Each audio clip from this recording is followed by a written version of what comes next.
Merci les amis de la presse encore une fois pour votre présence. Aujourd'hui, le mouvement patriotique, nous pouvons donc faire une conférence de presse qui vous baser sur quelques points d'actualité. Et nous sommes contents pour commencer cause un premier point qui fait une forefront de l'actualité ces derniers quelques jours, le dossier Chagos. Donc à tout seigneur, tout honneur, sa semaine qui passait là, et le jour qui précède la semaine qui fait écouler, ça a été une semaine de beaucoup de passion, d'émotion pour tout le monde mauricien, quand nous pouvons suivre attentivement ce qui peut passer à La Haye. Et nous pouvons donc suivre des auditions, quelquefois live, de différentes interventions qui viennent faire par Maurice et par les autres pays, y compris par l'avocat britannique aussi. Et il fait nous chaud au cœur, nous, les Mauriciens, quand nous trouvons autant de pays qui solidarisent avec nous, qui intervenir en nos faveurs. Puis on trouve l'Union africaine qui regroupe plus de 50 pays et puis intervenir d'une façon aussi musclée qui va le représentant de l'Union africaine peut faire. Et il fait nous chaud au cœur quand nous trouvons que la majorité de notre pays qui intervenir en faveur de la revendication de l'île Maurice. Et vous pensez nous viser à la moindre chose qui nous remercier tout ça dans nos pays-là pour notre solidarité envers la petite île Maurice. Et quant aux Britanniques, vous pouvez dire qu'ils aussi beaucoup parmi nous qui nous surpris par un argument erroné qu'ils ont amené, qu'ils mettent de l'avant. Quelquefois, un argument d'une bassesse surprenante qui frise la malhonnêteté. Et ce qui est important dans ce qui vient d'arriver aujourd'hui, c'est que le combat pour la souveraineté de Maurice, nous trouvons, a pris, sur les Chagos, a pris un autre tournant, une autre perspective. Pas seulement, d'abord, pas seulement parce que toute une tentative de la Britannique pour empêcher sa question-là arrive devant la Cour internationale de justice, une faillir, mais aussi parce que la question de décolonisation, il y a un argument important de l'initiative derrière cette démarche de nos pays pour nous regagner la souveraineté totale sur nos territoires. Donc cette question de décolonisation qui prend le devant, dans l'Osaïchoula, nous avons été appuyés par l'Union africaine qui vient dire fortement que la décolonisation de l'Afrique, pas pour complète tant que les Chagos ne sont pas restitués à Maurice. Et nous remercions aussi l'Inde pour son appui, l'Argentine et l'autre pays qui viennent briller, qui viennent shine par le discours. Nous avons la même perspective de décolonisation et le droit de retour de Chagochien sur l'île natale. Nous finissons donc définitivement entamer un nouveau tournant de notre combat pour la reconnaissance de notre souveraineté sur les Chagos. Et l'île Maurice finit faire les yeux du monde braqués sur sa procès-là, sur sa question devant la Cour internationale de justice. Et nous soulager aussi qui va Anglais, ils reconnaissent, les Britanniques, ils reconnaissent la cruauté avec laquelle les Sagouchiens ont traité. Et ça, ils highlighted.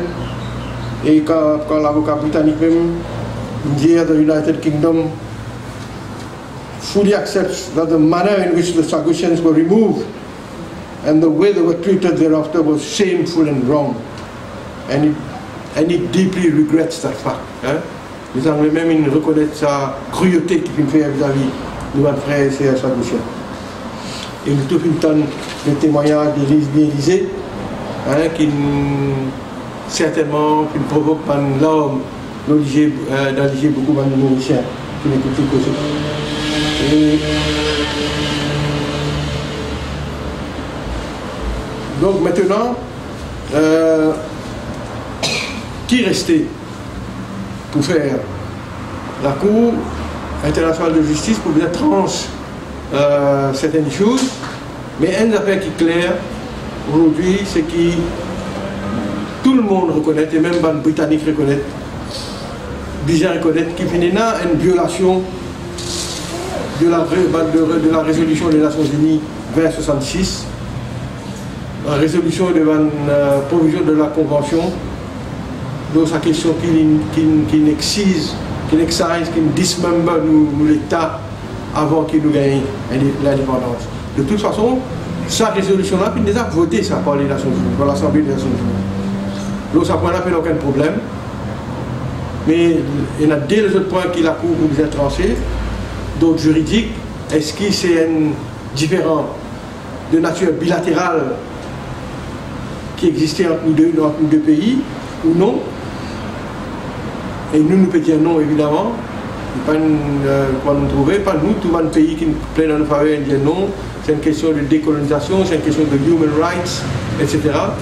Je dis pas, c'est une question de toute l'Afrique. Et je connais que l'Union africaine, pendant le 11 au 18 juillet, ils nous viennent à Genève pour préparer sa case-là. L'Union africaine, tout ça, mon avocat, tout ça, mon homme de loi, etc. Donc c'était pas seulement un différent pour lui, c'était un différent entre l'Afrique et la Grande-Bretagne. Et c'est ce qui fait l'Union africaine pour plaider, pour highlight, pour souligner. Donc, deuxièmement, c'est sa question juridique, donc juridique qui vient régler l'utilité bilatérale ou bien non. Et troisièmement, la question du consentement. Est-ce que nous, dirigeants de l'autre, consentir à l'excision de Chagos ou bien non? Et ou bien, c'est qu'il a pour vous arrêter les conditions dans lesquelles ça consentement a pu donner. Est-ce que les conditions dans lesquelles le consentement a pu donner n'a pas finalement annulé le consentement si le consentement a été donné? Là, nous avons la question de chantage, qui, ça, nous plaider, etc. C'est une espèce, parce qu'il y a un level playing field, qu'il y a une négociation entre un pays qui est encore sous les bottes du colonisateur, parce que nous pensons qu'on gagne l'indépendance quand il y a une négociation là. Nous sommes encore toujours sous la domination britannique. Il n'y a pas un level playing négociation. Donc, même si consentement il y a eu, est-ce que ce consentement-là est valide ou bien il est nul et non avenu? C'est ce qu'il a pour bouger tranché. Et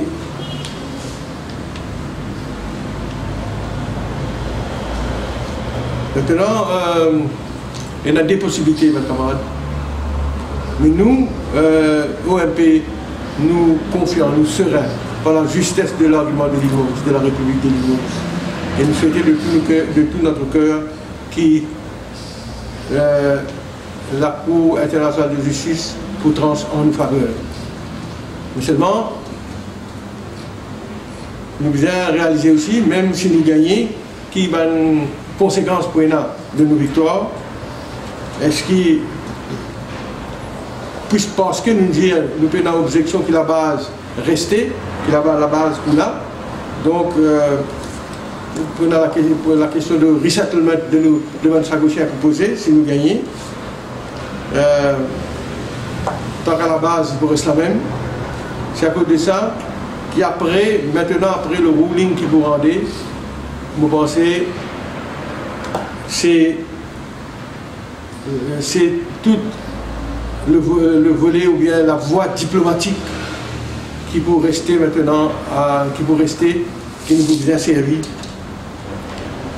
après une victoire éventuelle, même après une victoire éventuelle, la diplomatie pour vous a un rôle prépondérant pour nous capables de mettre fin à sa différence historique, à sa litige historique qu'il y a avec les Britanniques. On veut dire par là que la possibilité qui nous, après une victoire, nous demande rétrocession de les autres îles qui n'ont rien pour faire avec la base, une île qui n'a aucun intérêt pour les Britanniques. C'est ça la question, la direction qui nous apprend. Nous reprendre les autres îles et comment CCL tu faire. Dans le cas de CCL, il y a 3 îles qui rétrocédent à un certain moment à CCL, à Aldabra, Farquhar, etc. Donc, c'est dans la direction-là que nous travaillons après une victoire éventuelle de l'île Maurice dans sa poursuite. Donc, en vérité, c'est une nouvelle page de notre diplomatie qui s'écrit en ce moment. Nous connaissons évidemment que les relations entre Maurice et Grande-Bretagne n'est pas au plus haut. Dans la Gazette britannique, une cause relations qui deviennent de plus en plus acrimonious. Mais c'est un peu normal. Mais nous comptons pour notre élan de solidarité de l'Afrique vis-à-vis de notre combat. Et ça peut permettre nous aussi, à l'île Maurice, d'élaborer une nouvelle politique africaine plus cohérente que nous fait dans le passé. Donc voilà un peu ce que moi j'ai envie de dire le dossier Sagos.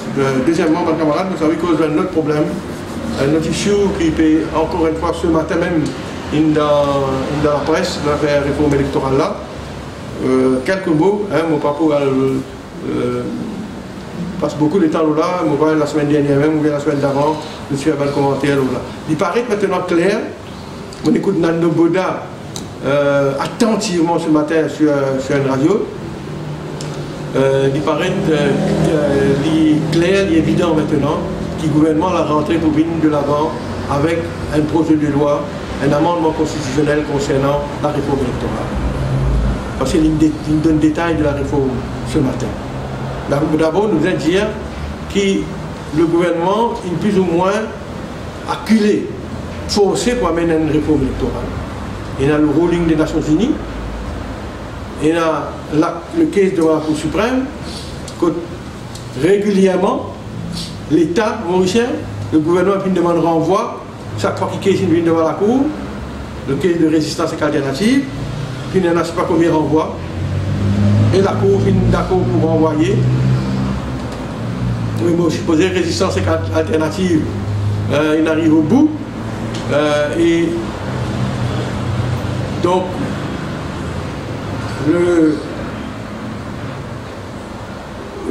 aujourd'hui, donc, face à la pression au ruling des Nations Unies, face à le case qu'il y a dans la Cour suprême aujourd'hui, face à la menace que le Privy Council fait de ce jugement antérieur, qui si ban plaintif total devant le Privy Council pour, comment dire, trans en notre faveur. Donc tout ça là aujourd'hui explique qu'il fait, le gouvernement fait le choix, il vient avec la réforme électorale. Maintenant, concernant les propositions de la réforme électorale, il y a évidemment le mouvement patriotique n'est pas capable de prononcer définitivement aujourd'hui parce que nous attendons le fine print de la loi. Comment on dit dire the devil is in the detail, nous avons des propositions qui peuvent faire dans la loi là. Mais seulement, nous avons écouté Boda causer ce matin, nous comprenons bien ce qu'il dit, et nous sommes capables de réagir alors là. Mais évidemment, quand la loi pour circuler, nous pouvons réagir en détail. Mais d'emblée, nous visons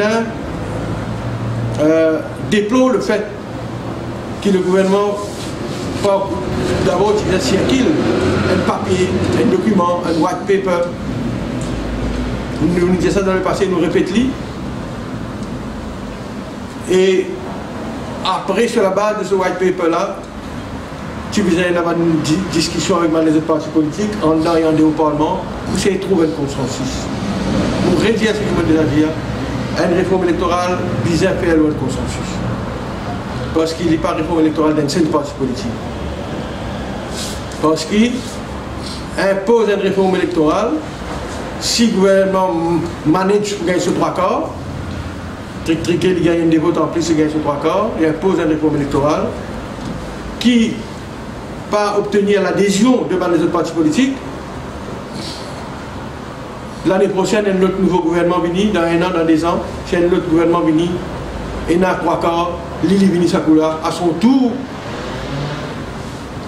licence le système électoral. Donc, à cause de ça, pour faire un système électoral durer dans le temps, besoin obligatoirement négocier, discuter. Aucun système électoral n'a pas idéal, mais avec un consensus, nous sommes capables d'être sûrs que la nouvelle formule est capable de durer dans le temps.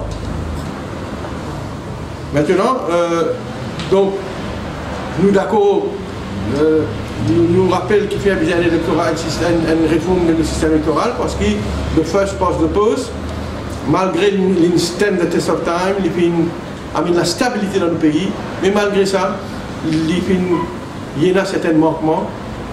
Nous connaissons qu'il y a un manquement là été. Dans certains cas, il y en a 60-0, et il y a une partie qui est battue. Dans le cas en 90, il y a presque 30%, le Parti travailliste.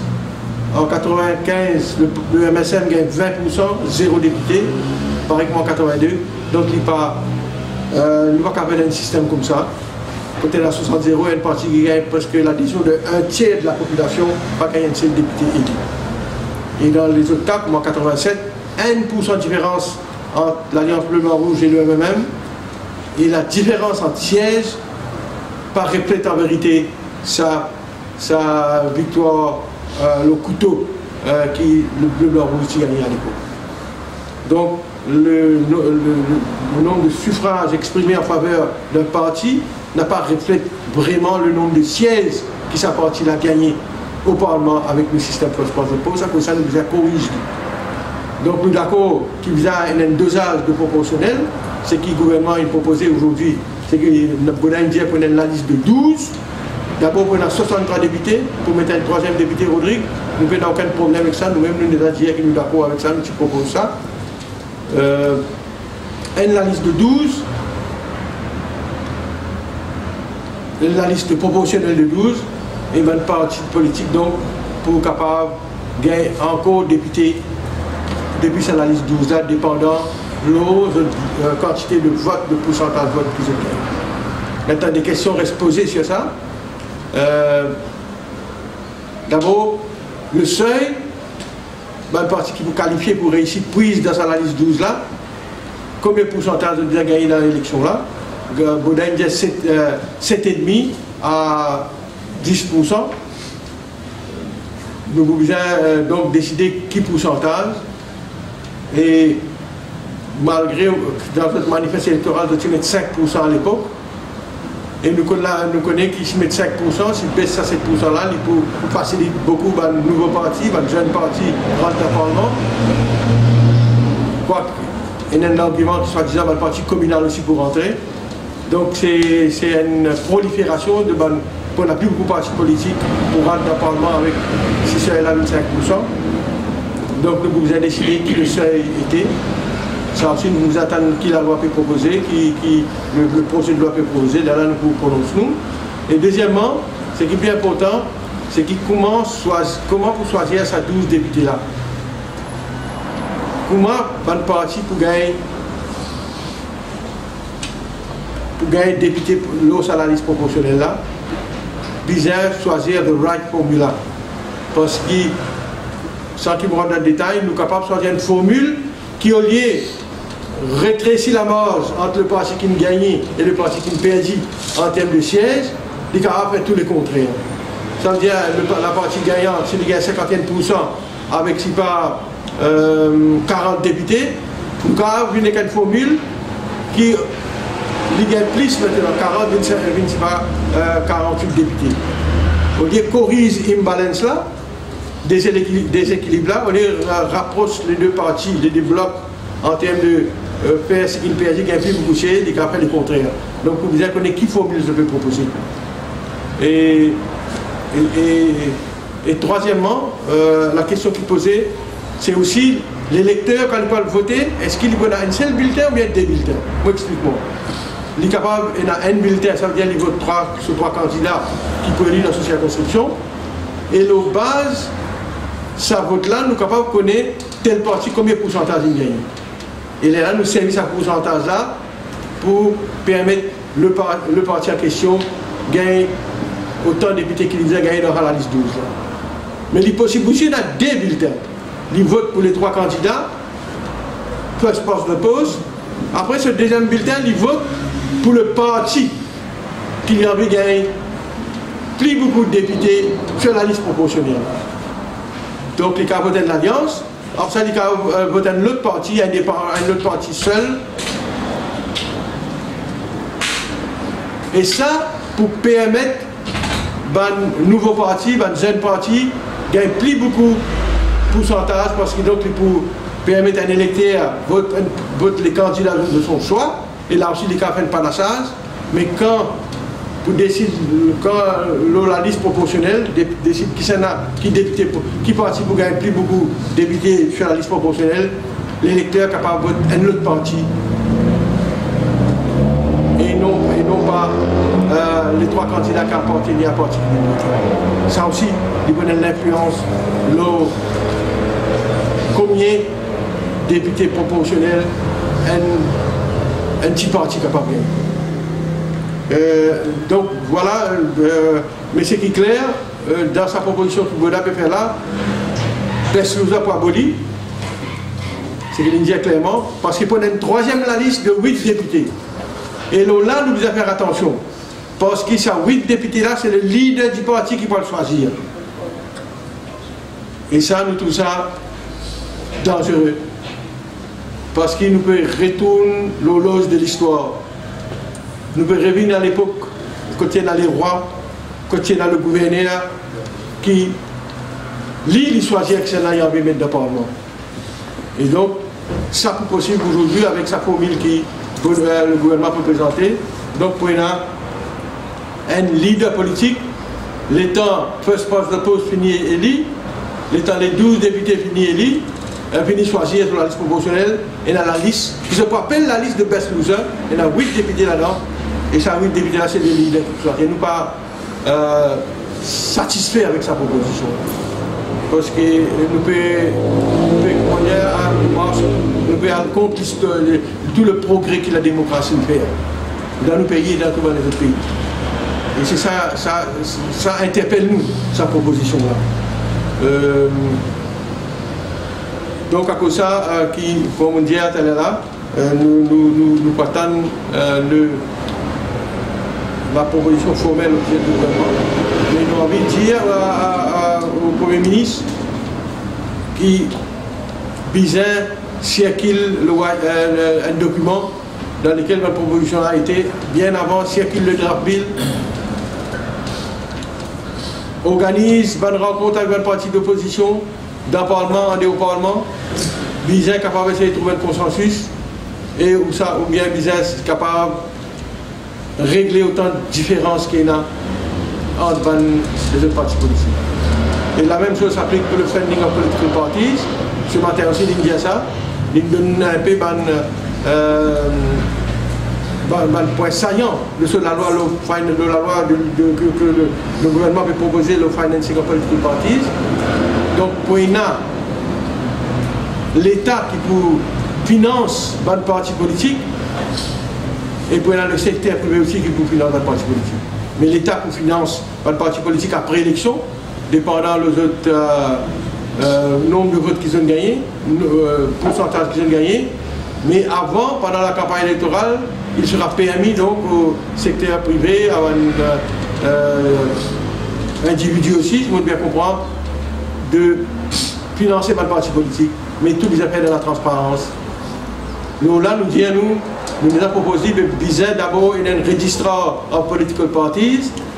Tout le parti politique bien enregistré, pas seulement le temps d'une campagne électorale, mais tout le long de l'année, pour qu'ils se dépensent, puissent être monitored, audités par sa registrar political parties là.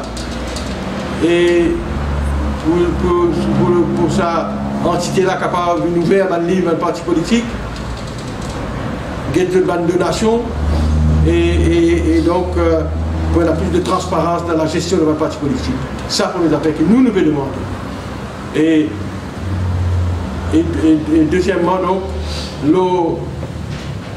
le financement des partis politiques,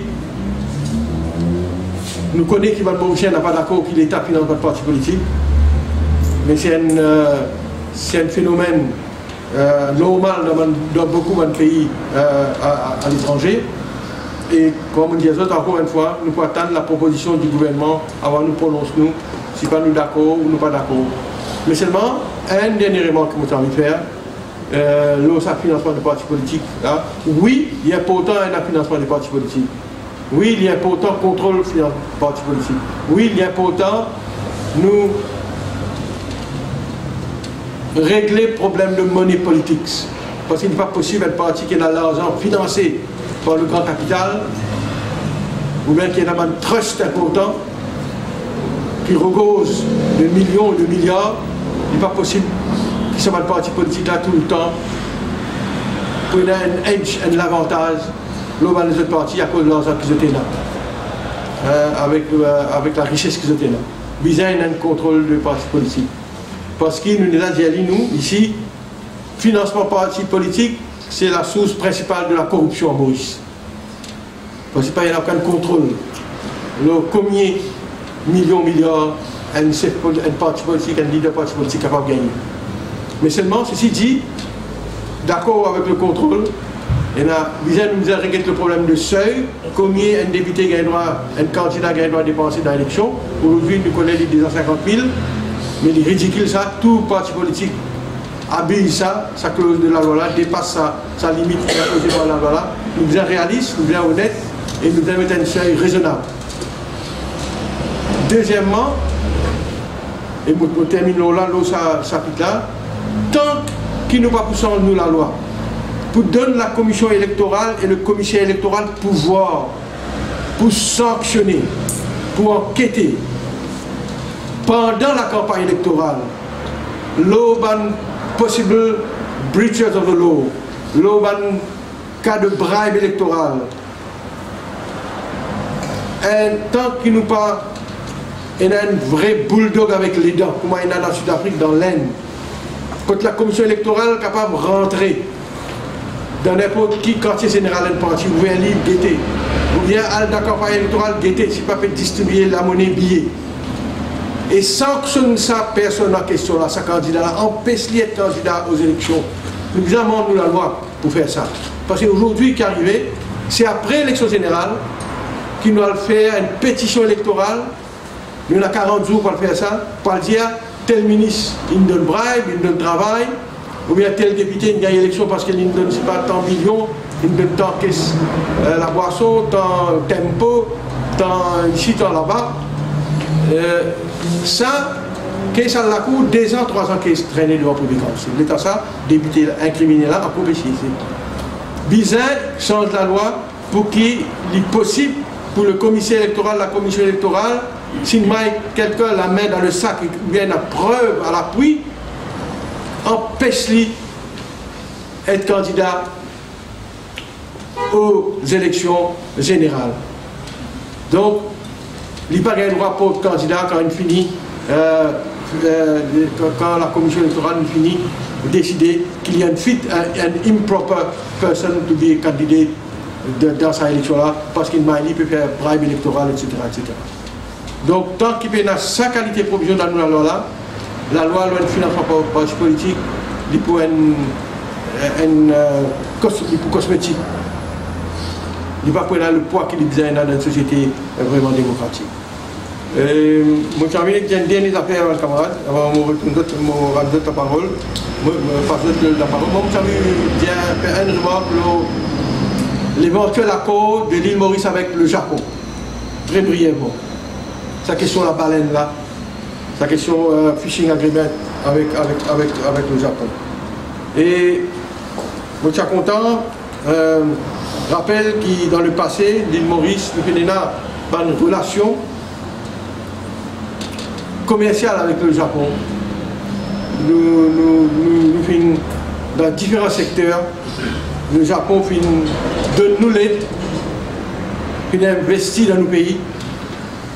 Dans le secteur de la pêche, je connais que c'est le Japon qui set up le Albion Research Center, mais il y a aussi dans les autres secteurs que le Japon finit nous. Le glissement de la butte, par exemple, dans le Wastewater Management Authority, il y a une agency qui s'appelle JICA, Japanese International Cooperation Agency. Donc, nous avons une relation avec le Japon dans le passé qui est correcte. Et le mouvement patriotique n'est aucunement contre tout renforcement de coopération entre les deux pays. Mais seulement, nous avons envie de souligner que tout accord de pêche avec le Japon, tout éventuel accord de pêche avec le Japon, doit être scrupuleusement examiné.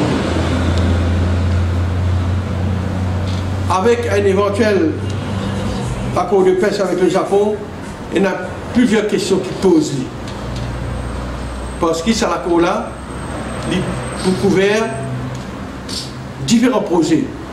Projet du port, projet du quai, projet de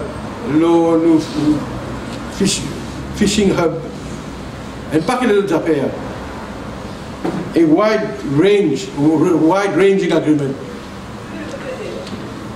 Donc, c'est un accord-là, donc, du plus large, c'est un accord très large. La première question qui posait, c'est comment le gouvernement mauricien pour réconcilier l'accord de pêche qu'il y a avec EU et un éventuel accord de pêche avec Japon. Parce qu'il nous connaît, quand nous l'accord de pêche avec le EU préconise certains quotas, prévoit certains quotas, fiche quotas et même une espèce de poisson qui gagne droit catch. Donc comment pour réconcilier ça de l'accord-là? Deuxièmement, plus important,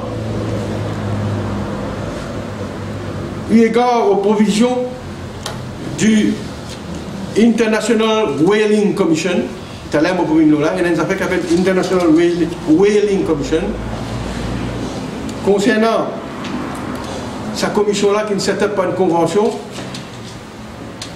il interdit la pêche commerciale de toute espèce de baleine depuis 1986. Donc il y a d'une part les provisions de sa commission-là faire concernant l'interdiction de la pêche commerciale de toute espèce de baleine depuis 1986.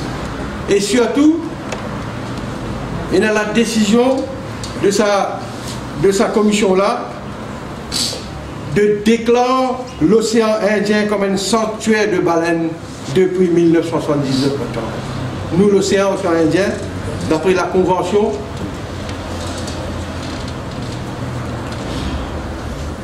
pas gain droit à la pêche baleine dans l'océan Indien. Depuis 1979, le bout de ça.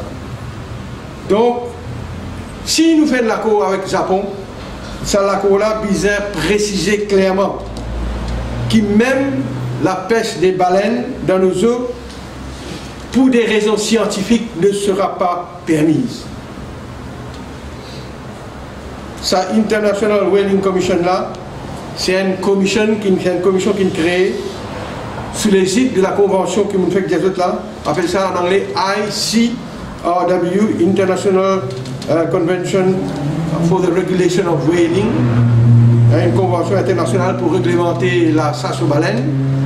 Et cette convention-là, il crée en 1946. Et c'est lui qui met sur pied sa International Whaling Commission, qui fait un règlement. Et comme on dit, ils déclarent l'océan Indien une zone qui n'a pas de droit à la pêche. Mais seulement, en même temps, comme on dit, la pêche commerciale des baleines fut interdite en 1986. Mais seulement la pêche des baleines est permise pour deux raisons. Pour une recherche scientifique et aussi, deuxièmement, pour permettre aux aborigènes ou aux esquimaux de subvenir à ce besoin, pour leur subsistance, leur soutenance. Dans ce décalage dans la pêche baleine. Mais seulement, nous tous connaissons aussi que les Japonais, il est intéressant pour nous comme ça, que les Japonais commencent à avoir recours à, commencent à utiliser sa provision de recherche scientifique là depuis 1986 pour justifier de la pêche baleine. Quand en 1986, il a interdit de la pêche baleine sauf pour une recherche scientifique, et les Japonais font la pêche baleine partout. Et il peut dire pour une recherche scientifique qui peut faire ça. Donc, c'est pour qu'on tourne sa provision qui est là dans la convention. Donc, pour nous, ce que nous avons envie de dire aujourd'hui, qui les Japonais malins, je peux donc servir sa clause recherche scientifique là pour la pêche baleine. Et la convention autorise la vente de ces baleines qui pêchaient pour une recherche scientifique après, commercialise les baleines pêchées pour une recherche scientifique. C'est à cause de ça que les Japonais peuvent servir sa tricherie là, pour contourner ça l'interdiction là. Alors nous, ce qui nous peut dire le mouvement patriotique, conscient de l'importance de préserver notre environnement marin, et la sauvegarde de nouvelles espèces en voie de disparition, le mouvement patriotique, aujourd'hui, à la veille de l'éventuelle signature de Salakola, nous peut insister, nous peut exiger que tout éventuel accord de pêche avec les Japonais, m'aurait dit, bizarre, pas permettre la pêche baleinière, même pour de bonnes raisons scientifiques. Ça vient mettre une banne, une interdiction pour les bandes japonais, si ils font un accord avec nous pour la pêche baleine, même pour une raison scientifique, dans nous, de l'eau territoriale, dans nos 2,3 millions de kilomètres, que tout connaît qui nous a comme richesse la mer. Donc, et je bien connais aussi votre camarade, que l'île Maurice, c'est une retirée depuis sa convention-là en 1988. Quand Michel Latsmunaraydou est ministre des Finances. On nous fait le lien. En 1988, quelle coïncidence, Maurice s'est retiré depuis la convention en 1988. À l'époque, Michel Latsmunaraydou est ministre du gouvernement d'alors, Michel ministre des Finances, quand nous tout rappelle. Donc, nous demandons ça dans n'importe quel éventuel accord de pêche pour interdire les Japonais viennent la pêche dans nos îlots, même pour une recherche scientifique. Deuxièmement, nous demandons que tout éventuel accord vise à peine aucune clause de confidentialité. Notre con le trick, l'un même fait que dénonce ces affaires-là. Récemment, là, quand j'avais dit, c'est cause avec le ministre, madame la ministre, pour dire que ces affaires confidential clause là, nos affaires à Galéga, nous connaissons que les affaires confidential clause là, le gouvernement, c'est ça très souvent. C'est à la mode de chez nous, et nous dire qu'il ne faut pas une confidential clause et qui vise l'accord là rendre public pour que tout le monde Mauricien connaisse qu'il y a dans l'accord qui est là. Et nous aussi finissons apprendre qu'il y a beaucoup de Mauriciens interpellés par ce problème. Apparemment, il y a 6-7 000 sur Facebook Mauriciens qui expriment l'appréhension, la peur contre les Japonais viennent la pêche baleine, la baleine dans la mer, un camarade. Ce qui me comprend cette semaine-là pour une manifestation dans pour lui, il paraît qu'il y a un comité de soutien ou bien un comité qui met sur pied, qui peut demander permission que la police là en ce moment, pour la semaine prochaine, il descendre pour lui, il faire manifestation. Donc, évidemment, nous soutenir Saman Zenla, Saman Mauricien, qui peut soucieux de nos écosystèmes marins, de nos disparition de nos espèces, dans nos espèces marines, dans nos mer, évidemment, nous soutenir eux et nous guetter qui peut arriver à cette manifestation-là, s'il y a une permission ou bien non, là, on prend une décision, probablement un peu pour présent, si nous gagnons une permission en bonne étude. Donc, c'est le troisième point que je envie de faire. Mais avant que je me souhaite, mon camarade chrétien, bonne fête pour Père Laval et un pieux pèlerinage. Et aussi mon frère et sœur de la communauté Marathi pour le Ganesh Chaturthi. Bonne fête aussi à cette composante. Moi, j'avais dit qu'il y a une petite affaire, l'homo-circonscription. Ce matin, je descends dans Riambel. C'est une manifestation de la PCR. Dans Riambel, je n'ai pas permission, je marche dans la rue, je protester contre un autre scandale qui aujourd'hui, malheureusement, entasse nos pays de temps en temps. Et je lier ça avec ce qui, sa discrimination que les Nations Unies ont décrété contre le pays récemment, la Comité des Nations Unies. Donc dans Riambel, un enfant la terre pied dans l'eau. Puis il donne à une société et 4 sociétaires, ils gagnent chacun à peu près 1200 mètres carrés de la terre pied dans l'eau dans Riambel. C'était la terre qui est vague, qui est ouverte, tout le monde se dans Riambel, c'est là-bas, dimanche, tout le monde peut servir ça, les enfants, famille, etc. Maintenant, il y a 4 bungalows, c'est pas 4 villas pour construire là-bas. Ce qui est plus grave là-dedans, c'est qu'ils nous connaissent, c'est une communauté de pêcheurs qui reste de côté Sinaï. Alors, ils donnent un accès pour un pêcheur de 1,50 m. Moi, on a le plan avec moi là. 1,50 m, 1,50 m est comme ça. Quelques autres, ben pêcheur exote en bas en cachot, exote moteur, exote les autres fishing implement. Comment vous passez dans 1,50 m par l'eau par le route de la vie? Quand les Nations Unies cause la discrimination contre certains segments de la population, voilà une illustration concrète de la discrimination qui fait contre tout le monde dans ce pays. Et quand il est capable de faire un accès plus large qui est 1,50 m, 1,50 m, et Grand Michel, il gagne à peu près 5000 mètres carrés de la terre divisé en 4. Au total, monte, zot, bungalow, pied dans l'eau. Pied dans l'eau, on a le plan devant moi. Et ce matin, il y a eu une manifestation, c'était la première manifestation, au là-bas, en solidarité avec les pêcheurs et les habitants de l'endroit. Et il n'est pas dit ce qui concerne les pêcheurs, il concerne tous les habitants.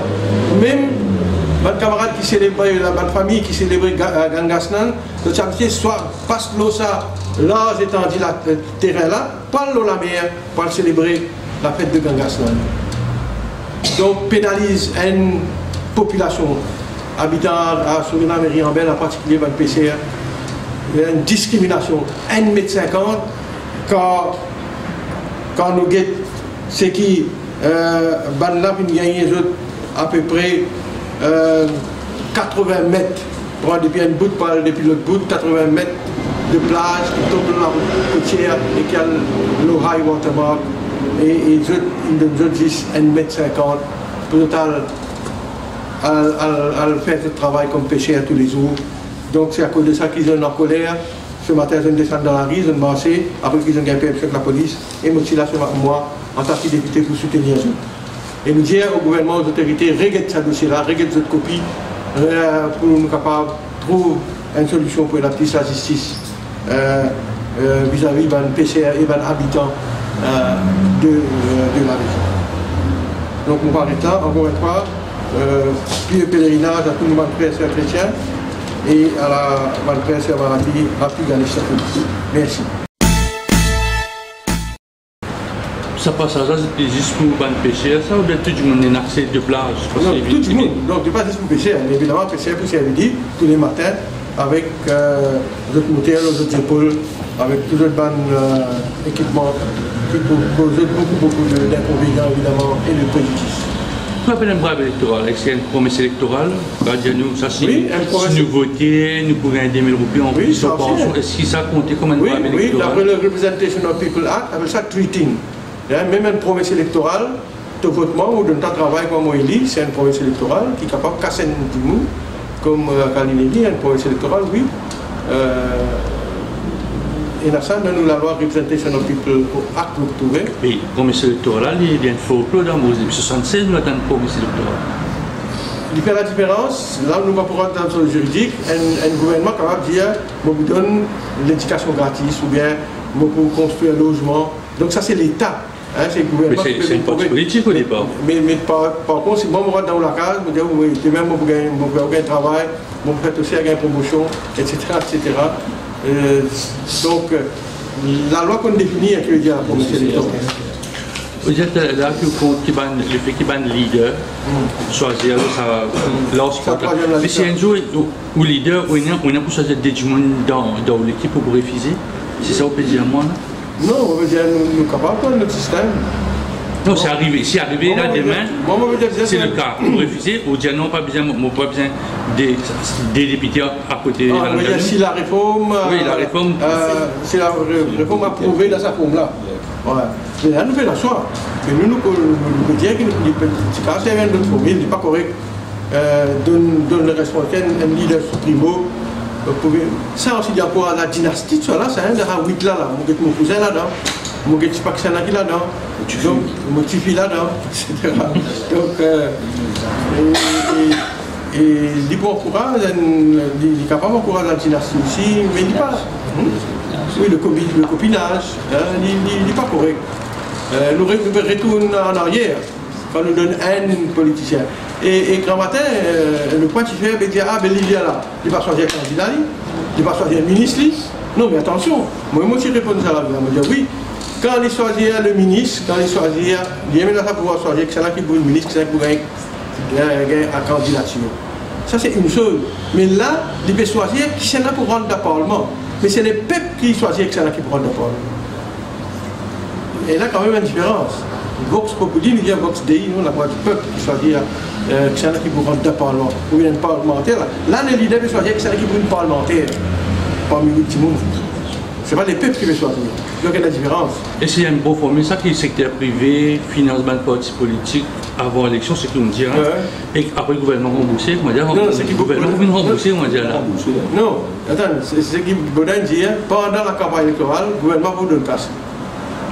Donc c'est le secteur privé, c'est un parti qui a envie, évidemment, il vient déclarer ça dans son livre, et évidemment, le parti politique, il vient déclarer ça dans un livre, comme occasion de gagner avec telle compagnie, telle compagnie, telle compagnie. Après, quand il est d'après combien de députés tel parti, il y a combien de votes il gagne, il y a là qui gouvernement pour trouver une formule donc, pour financer tel parti. C'est quand il y a un remboursement de ce campagne électorale. Les gars, c'est pas un problème. Si, pas une dépense. C'est une dépense tout avec l'argent privé. Donc il faut gagner cash pour le parti là après l'élection. Concernant l'accord avec la baleine, est-ce que vous pouvez mettre un officier ministère de la pêche au bateau là? Parce que qui s'en a pour dire qu'au nord, à côté Seychelles, qui nous prennent une baleine qui pourra enfiler. Mais non, nous dire bien pêcher, oui, mais empêcher c'est facile, M. Gagnon. Mais bien, nous constater, nous, il n'y a pas de piste. Comment vous voulez aussi, jamais une coquin, en fin de compte, une coquin, il va aussi faire pareil. Oui, évidemment, on a un problème de surveillance. Et les autres connaissent, nous payons un bateau, nous faisons gagner un bateau là, mon grand Coast Guard, mais évidemment, nous payons la surveillance adéquate. Ça, il posait dans une paquet de situations, ça. L'île Maurice paye assez pour sa quantité de kilomètres, non? De mer qu'il y a là, nous payons la surveillance adéquate.